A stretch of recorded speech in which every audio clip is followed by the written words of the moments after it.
Morning, good morning. Big up to everyone coming in. It's your boy MarkN, MUFC fan, and you know what it is, guys. It's the midweek morning views, Manchester United news, and I've got a little bit of information for you guys. Some little reports of what's happening in the club and amongst the happenings that's going on, possible decisions for the summer. Guys, it's a lot to get into. Don't forget to smash those likes and subscribe. And if you're new, hit those notifications bells so you can see when I'm live. Big up to all of you coming in. And those of you on X, don't forget to hit the retweet. You know what it is. Help the channel grow. Let's see what we can do here. What are your thoughts on so far the process? As you know, Manchester United has been having a difficult run in the last 10 games. It almost seems that, top four, fifth place is slipped away from us. Probably no chance of it. What are we going to do in the summer? How are the club is going to react? What is the progress? What is going forward? What is on the cards for Manchester United? Well, guys, I have a little bit of information for you. Big up to all those coming in. Don't forget to take the time to smash those likes and subscribe. Let's get into the show.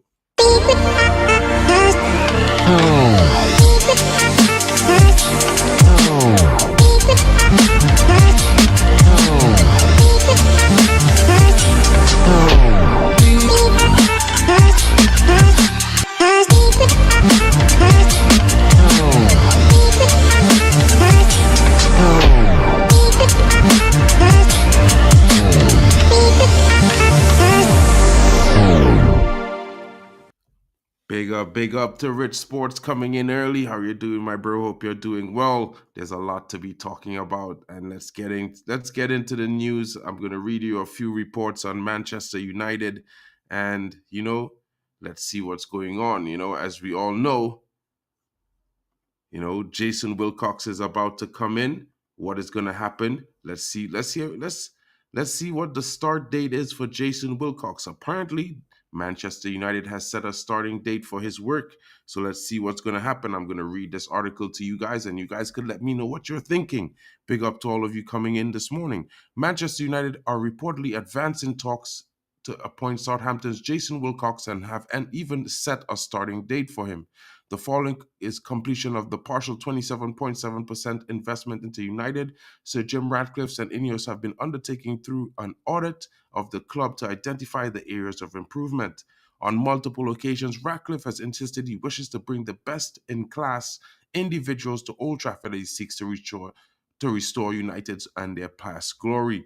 Already secured the services of Omar Berarda is set to become the club next CEO and Richard Arnold's long-term successor.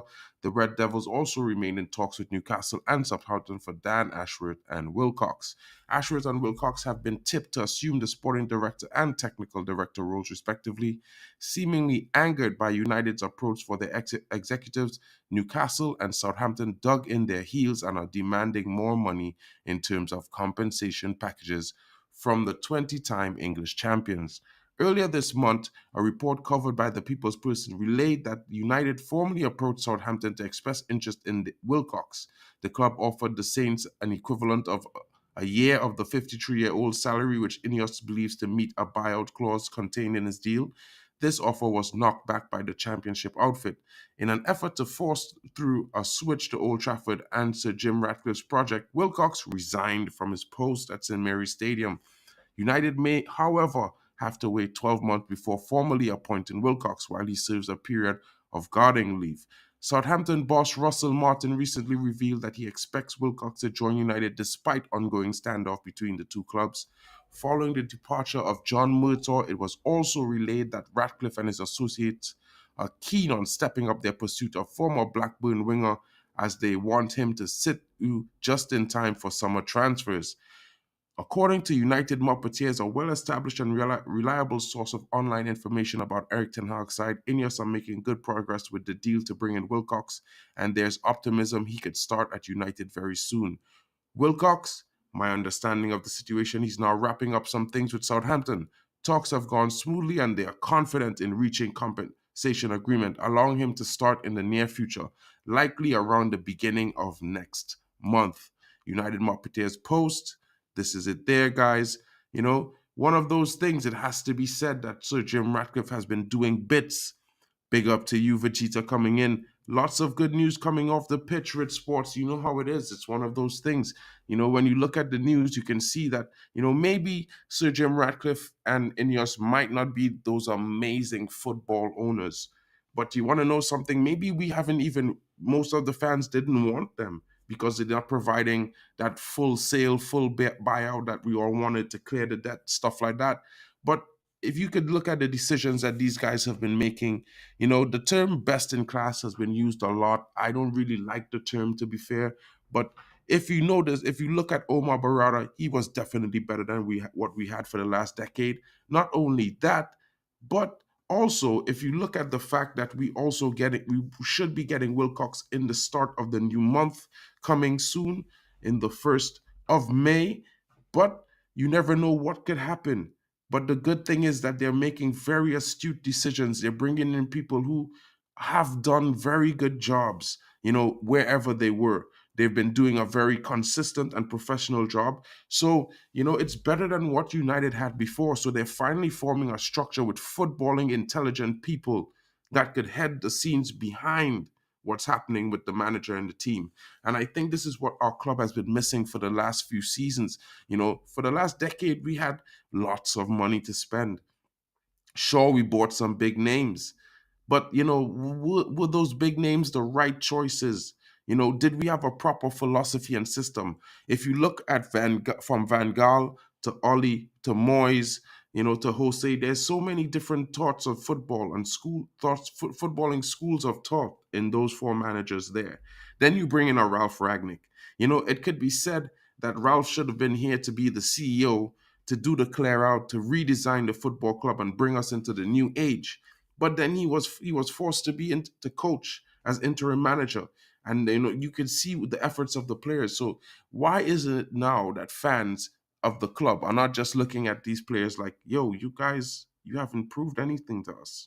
You guys need to do better. You guys are not coming up to the standard of basic performance week in, week out. How could we support you? At the same time, I'm not saying the manager has no fault in this matter. But what I'm saying is that, we've seen other managers try and fail with this. Most majority, the same squad. Guys, but we're not talking about that right now. We're talking about the possibilities of the future and what is in store for Manchester United. And let's check out this report that talks about a reported new era with a leadership overhaul. Man United's strategy and a new dawn at United. Guys, let's get into this really quickly. I'm not going to keep you guys here too long this morning, but I just wanted to get this information to you because I don't think anyone is really paying attention to these things. Manchester United is poised for a significant shakeup in their transfer market strategy this summer, a move orchestrated none other by Sir Jim Ratcliffe. The departure of John Murtaugh has paved a way for new leadership, heralding a fresh era for the club, according to The Guardian. Omar Barada and Jason Wilcox will have been lined up to lead Manchester United's transfer market strategy this summer because Sir Jim Ratcliffe believes Dan Ashworth's arrival as the sporting director is still a while away. Good news, guys. Good news. Leadership at transition at United. The club's strategic planning has hit a fork in the road with Dan Ashworth's impending arrival. Ashworth, set to lead the football department, remains entangled in compensation negotiations with Newcastle, delaying his official start. In the interim, Omar Barada and soon-to-be Manchester United's chief executive, right, and Jason Wilcox, a potential technical director from Southampton, are stepping into the void. Barada, with his rich history in Manchester City, and Wilcox, known for his stint at academy director at the same club, bring a wealth of experience and insights to the table. Their collaboration could be in the linchpin in Manchester United's pursuit of excellence and success in the upcoming season. United's strategic vision. The vision for Manchester United's future is clear: a robust and strategic overhaul of its football department. It is understood that until Ashworth joins, Andy O'Boyle, the Deputy of Football Director, Matt Hargraves, the Director of Player Negotiations, David Harrison, Director of Football Operations, and Nick Cox, the Academy Director, will fill any gaps in the football department. With Ratcliffe's key lieutenant, Sir Dave Brilford, overseeing the reorganization, reports The Guardian. Acknowledging the past contributions. The restructuring acknowledges the significant contributions of John Murtaugh, the club's first football director, Murtaugh's era saw the acquisition of key players, marking a period of strategic signings aimed at bolstering the squad's performance. We want to thank John for his loyal service over many years and for his support and integrity during this period of transition, Ratcliffe has stated, underscoring the gratitude and respect Manchester United holds for Murtaugh's contributions. A new chapter, guys. As Manchester United embarks on this new chapter, the club leadership strategy in the transfer market are under keen observation. With Berarda and Wilcox at the helm, expectations are high for a summer of strategic signings that will shape the future of the club. The transition period, while challenging, is a testament to the club's resilience and commitment to excellence. Guys, what are your thoughts in the comments? Let me know what you're thinking. I just brought this information to you, and I think it's a lot that people haven't been paying attention to because right now we're so caught up on the performance of the team. And yes, it has not been great, but at the same time, we already know 3 seasons now that some of these players are not good enough. So why is it a problem? You know what I mean? We already know we've been suffering from so many injuries. We have to field 39 combinations of our back four this season in less than 34 games. It's one of those things where, two things can be true. The manager could be tactically sound, he could be a good manager, and the players could be not fitting the system or not performing well enough, consistently enough. So you have to look at it from both sides. You can't just say, well, the manager doesn't tell these players to hold the ball.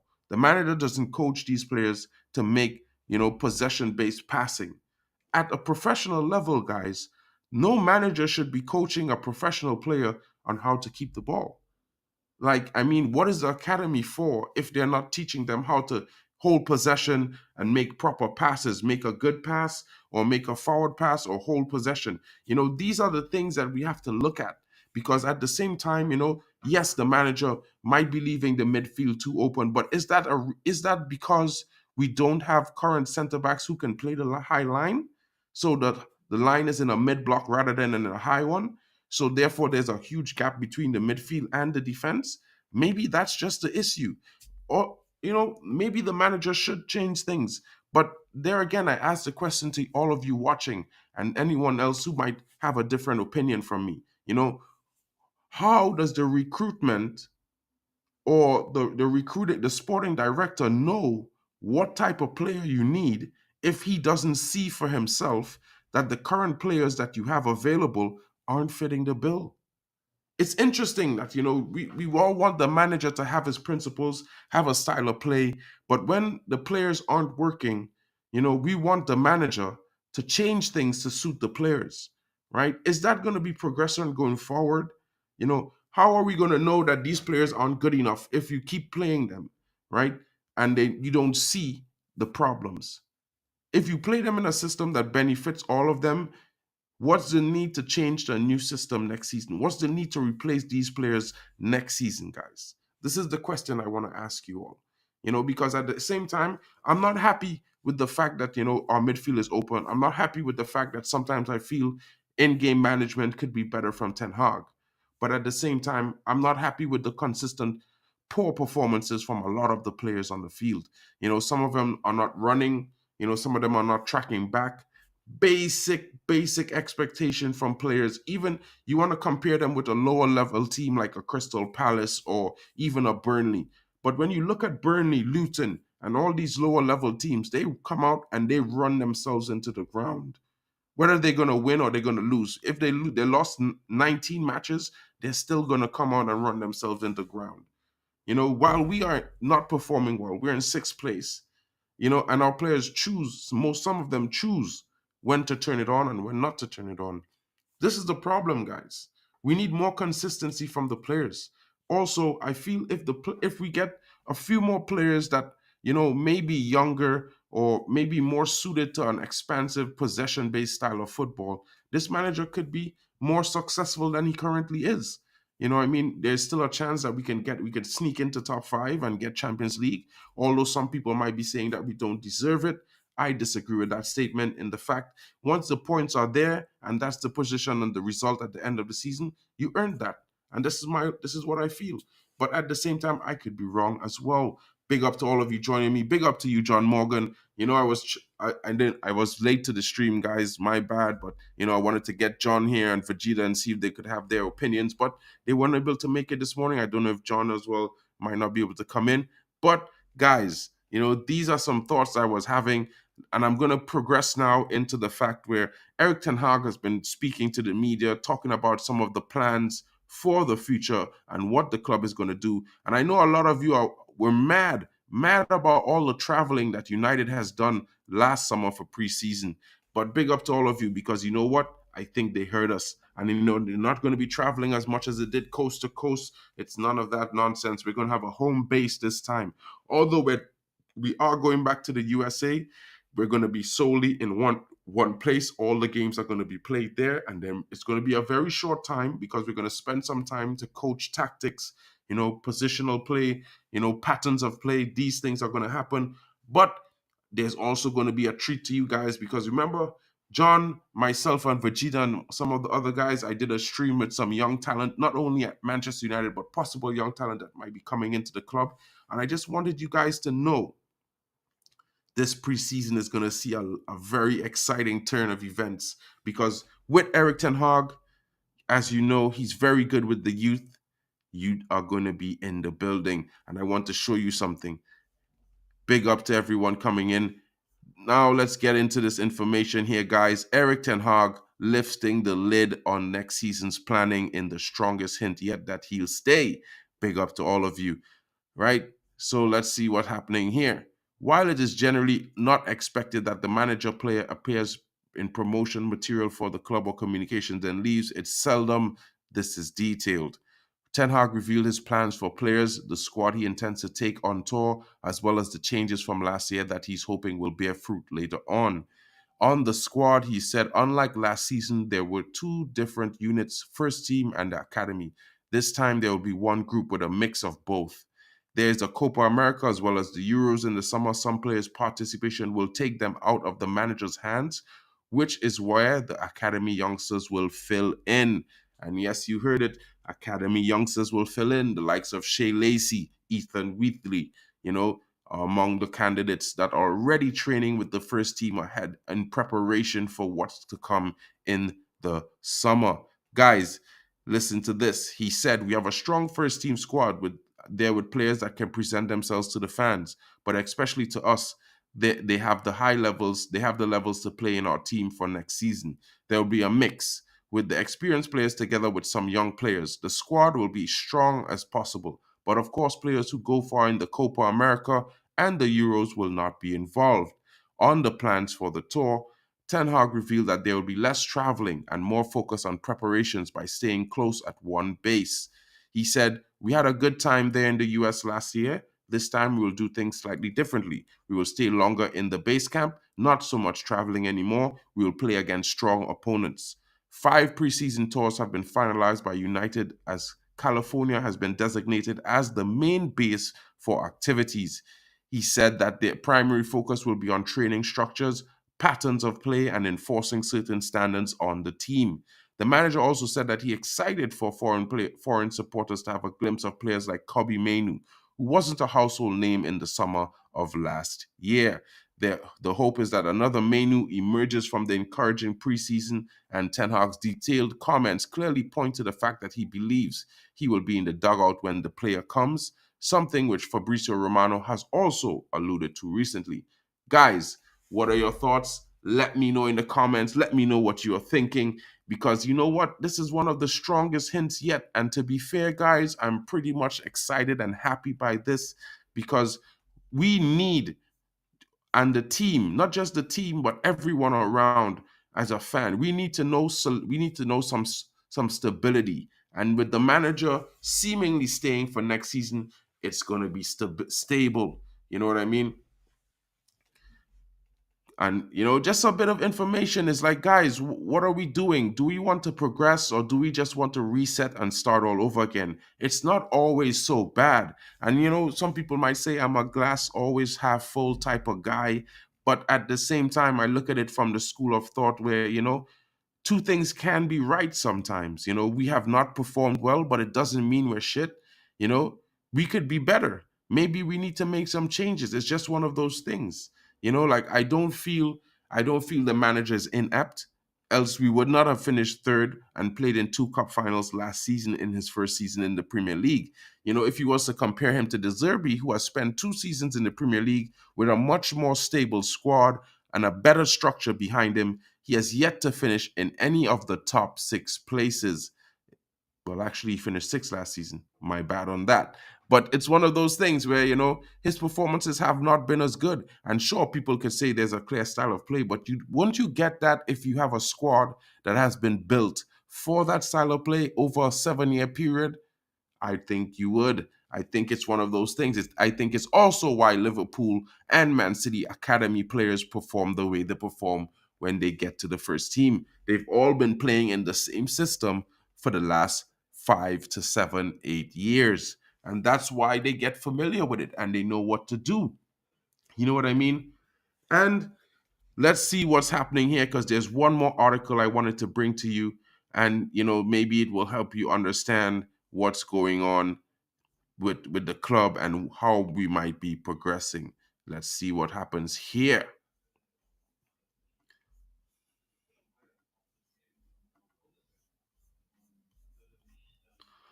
And this one talks about the players noticing a change in the demeanor of the Manchester United manager.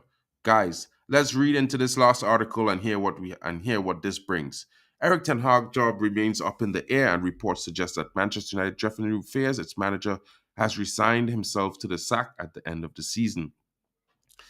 It doesn't bode well if Ten Hag is already thrown in the towel because there's still a lot to play for this season. United may be out of the race for Champions League qualification spot, but although we're still in the hunt for FA Cup glory, another trophy is exactly what Ten Hag needs. Several players feel that Ten Hag has now resigned himself to the sack at the end of the season after noticing a change in the demeanor of the Dutch boss.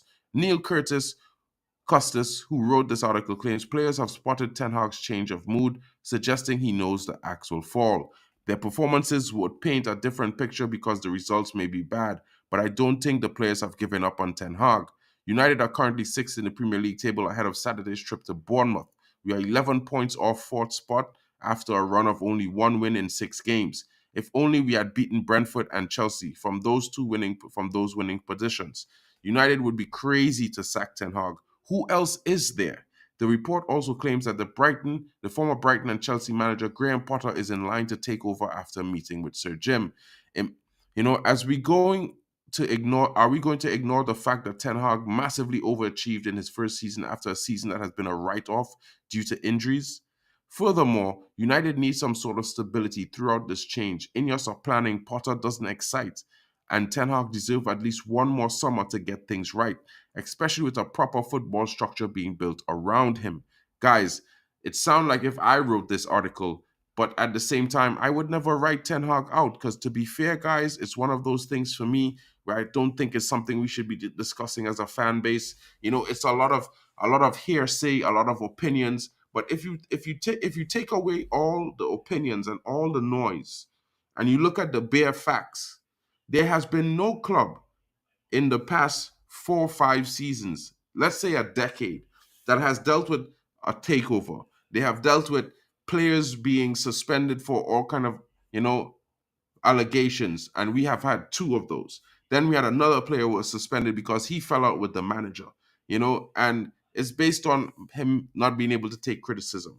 Another problem. Then we have another player who's injury prone that decides, that takes off to do a surgery in the middle of the season, but it's like because what he needs to be injured. So 5 players, and then add them to those 5 players that were problems this season, add the takeover, and add the fact that we have had 16 injuries to start the season. We've had no left back for most of the season. We only have Diego Dalot at right back, who's been covering both sides when he can. Then, we are only down to literally 2 centre backs, Willie Kwambala and Harry Maguire. All the rest of centre backs are injured. Casemiro has not been informed this season. And when he has been on the field, he's performed decently in some occasions, but he's showing where he's lacking. And in one of those things, I look at the forward line, and we have one of, if not the youngest attack in the Premier League, guys. And it's really crazy that, people look at our attack and be like, we're not scoring goals, da da da da. But Rasmus Højlund just turned 20. Alejandro Garnacho is 19. Marcus Rashford is only senior at 26. You understand what I'm saying, guys? Do we really expect this team, to be as consistent as a Liverpool or a Man City or an Arsenal? I mean, at the same time, we are in the midst of the rebuild. Last season was the start. This season is the continuation. And you know what? I expect the manager to get some things wrong this season. I expect him to have little problems this season because, maybe he should have implemented his style of play in the first season, but that didn't happen. So arguing that point makes no sense for me. What I'm saying is that basically I look at it from the perspective where whatever circumstances or context there were to the fact that why he could not do his style of play last season and why he just went for based on results, that's not me. That's up to the club and the decision between the manager and those above him. Now he's been implementing the style of play. We've seen in the summer he wanted two center backs. He wanted two midfielders. He didn't get them. You know what I mean? We could say that he looked at Mason Mount 5 years ago in Vitesse and he was wanting this player for the last 6 years or something like that. You know what I mean? But that could also be just, some news, paper talk. It doesn't have to be 100% true. At the same time, he wanted Amrabat, really? Because from my knowledge, when everyone heard that Ryan Gravenberch was available, then we suddenly were interested in Gravenberch.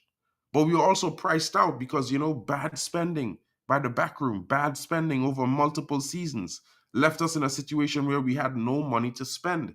There was no way to support the manager to bring in new players in the summer. Hell, the manager wanted to sell Harry Maguire and Scott McTominay, two players that came up majorly for the season, but he wanted them sold, and they were not sold by the club. They were kept. Who knows if we had gotten a Todibo or Kim Min-jae and maybe another midfielder like a Rabiot or something in the summer, we wouldn't have been a better off situation. No one knows. And I would be honest and so far to say that if we hadn't had the bulk of injuries and problems we've had this season, we may have been in top four easily. It's just one of those things. There's so much to be said about Manchester United this season and the performances. It's not always on the manager, it's not always on the players. But lately, it's seeming like even if they're performing well and his tactics are good, the referees don't want us to win. If you look at the game against Chelsea, there are two penalties in the game, clearly soft. We've seen in multiple occasions as United fans, penalties that should have been awarded to Højlund, Garnacho, Pellistri, Anthony, even Marcus Rashford not being awarded. But those same penalties, even weaker challenges on the players, have been given against Manchester United in the last few games 4 times. Not only that, but they don't even review them. You know how many reviews they average on a Manchester United goal scored? 3 to 4 VAR reviews. Now, they're not even reviewing the mistakes that they're making. How could clear and obvious mistake not be watching a player, no contact, go to the ground and giving him a penalty when he was not the one that received contact? He actually made contact with the defender. It's insane. It's really crazy the way the referees have taken control of our future in the last 3 games. And I'm saying this not because I'm mad at that, but I'm mad at the fact that we allowed them that opportunity. As Manchester United, we know that we have ruined the lives of many, many fans across England, over the last 20, some 30 years. We won 20 trophies, and most people, they can't stomach that. Most people spend their entire childhoods watching Manchester United win, and they hate us for it. So when a rival fan comes and tells you, yo, this, that, and the third about your players, about your squad, about your manager, just keep in mind, he does not want you to succeed. He never wants you to return to the best because he hated life, or they hated life, watching their teams lose to Manchester United in the final moments of games, week in, week out, for years, their entire teenage years, childhoods, some of the players, their whole lives. You know what I'm saying? So, guys, it's not always all that bad. And at the same time, I know it's not been great. But you know what, guys? Sometimes for progress and for change, there's going to be a rough patch. It's called growing pains. Maybe Manchester United is having growing pains at the moment. We're not, success is not ready made. It's not just instant. Sometimes there's a road to be traveled. And, maybe Manchester United has to travel a little bit of a longer road right now in this moment if we want to be successful. At the same time, can you fault it, guys?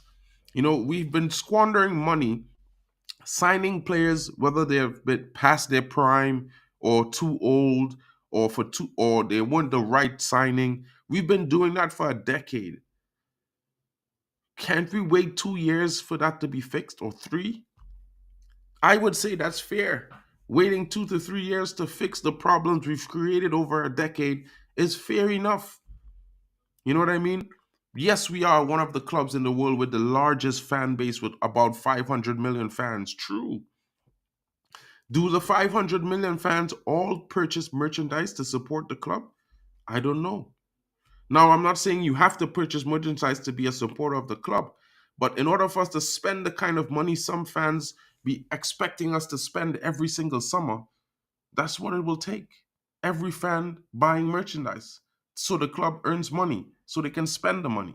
Because right now, considering FFP, if we don't get that wage bill down, if we don't sell some of the big names, it's gonna be a tough one in the summer. Like, we know Jim Ratcliffe's supposed to input some money from his own, maybe 100 million on his own, and if he does that, it allows us, to expand our expenditure in the summer to probably 300 million.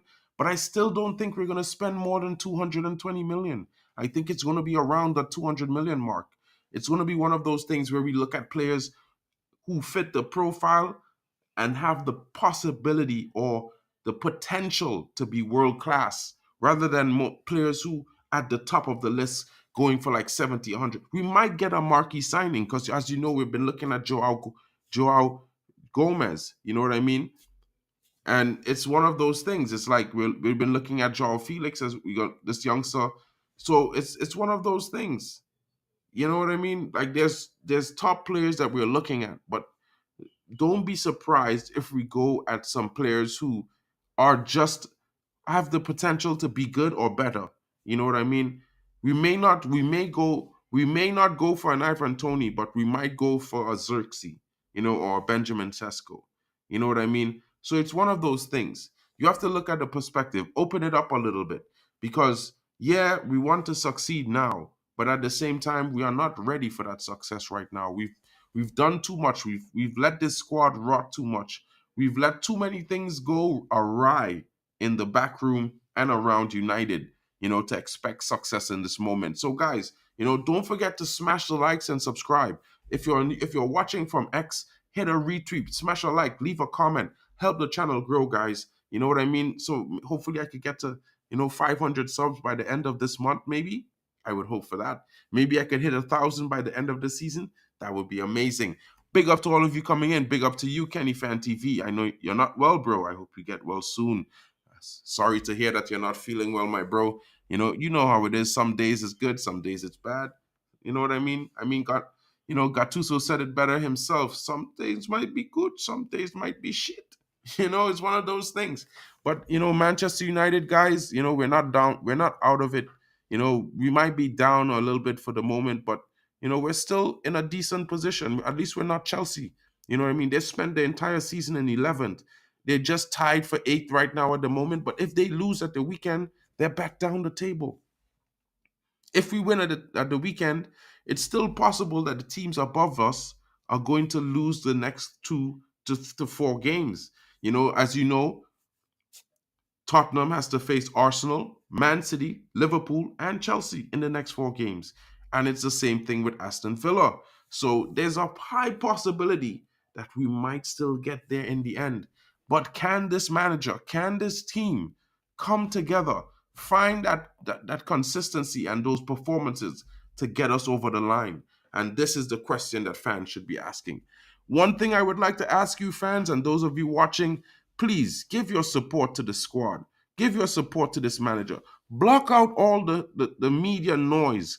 Block out everything that's happening around, because we have until the transfer window open, this is all we got. And as much as some fans would say we don't deserve to play in Champions League, we don't deserve to play in Europe. Come on now. Let's be real. Next season, when it's announced, you definitely would be liking to hear Manchester United's in the UCL or the Europa League. So, it's not just Premier League, one game a week. You still want to be in Europe as a football fan. And whether or not we are at the best and the peak of our powers, we want to be there as well. You want to always be testing your mettle against the best. And you know what? With this new system, and the new changes to the how it's set up for the tournament, the UCL, where it's like a league format, you never know what could happen, because United could be one of those teams that sneak in if we get in. And guys, it might sound a little bit too optimistic, but this team is for me. If we swap out 5 to 6 players and supplement with some of the youth that we have, not only on loan but coming out from the academy, I think United could be a twice better team next season. It's just because we need a little bit more depth, and we need a little bit more profile for profile player, in the background, in the squad. When you take off a player, you want a player that is of a similar style coming on, or unless you need a maverick for a change in the situation. You don't always want to have mavericks coming on as your replacement, because you're never going to get that consistency. You're always going to have to change. And I would like for the manager to have one more season, where he has a fully fit squad with an arsenal that he would, he has a headache of choosing the starting 11. You know what I mean? It's just one of those things, guys. It could be good, it could be bad, but right now it's somewhere in the middle. And you know what? If United finishes top 5 and we were to win the FA Cup, I think Ten Hag, would be earning himself another 3 years at the club, in my honest opinion, because two seasons back to back with cup finals, finishing at least top 5 in both seasons, and possibly winning two trophies. Hey, I think this manager is doing something. And people might say I'm crazy, but you want to know something? At the end of the day, football is not linear, guys. Sometimes you win some, sometimes you lose some, sometimes you draw. And that's how the cookie crumbles sometimes. You can always sit here and say the manager's set up, the manager's set up, the manager's tactics. But you could also sit here and say the players need to be effective. The players need to adapt on the field. The players need to use their brains and think like footballers and make proper footballing decisions. Also, you could say that the players need to give a basic level of effort, intensity, and have some determination to win. So it's one of those things where both things have to be coupled together. The tactics must marry the intent, determination, and the effort of the players. They must be together in order for it to be successful, guys. Big up to all of you joining me. It's been your boy, MarkN, MUFC fan. I'm not going to stay too long anymore, guys, because, I feel like I've been rambling on, talking. It would be nice if you guys could leave more comments so I could interact with them sometime. Also, don't forget to smash the likes. Hopefully, I could get to 50 likes today. That would be the first time I got to 50 likes, guys. So please don't forget to come in, smash those likes, and subscribe. Guys, I will be with you again tomorrow. I'm going to be bringing you some information on scouting, some young talents that are emerging, unexpected talents from the academy that are coming through and training with the first team as of now. And guys, stay tuned for more, because you know what? Premier League is coming back this weekend and we need to win. We're away at Bournemouth, and you know what it is, guys. Manchester United, glory, glory, Manchester United. Big up to all of you joining me. Don't forget to smash the likes and subscribe. Also, leave a comment on your way out if you have the time. And those of you on X, thank you for watching. Give me a retweet, smash a like, leave a comment. Even your criticisms, they will all be taken into consideration, guys, because I can always do better, and I can't do this show without you. Thank you for joining me. I hope you have a great day, guys. I will see you all later.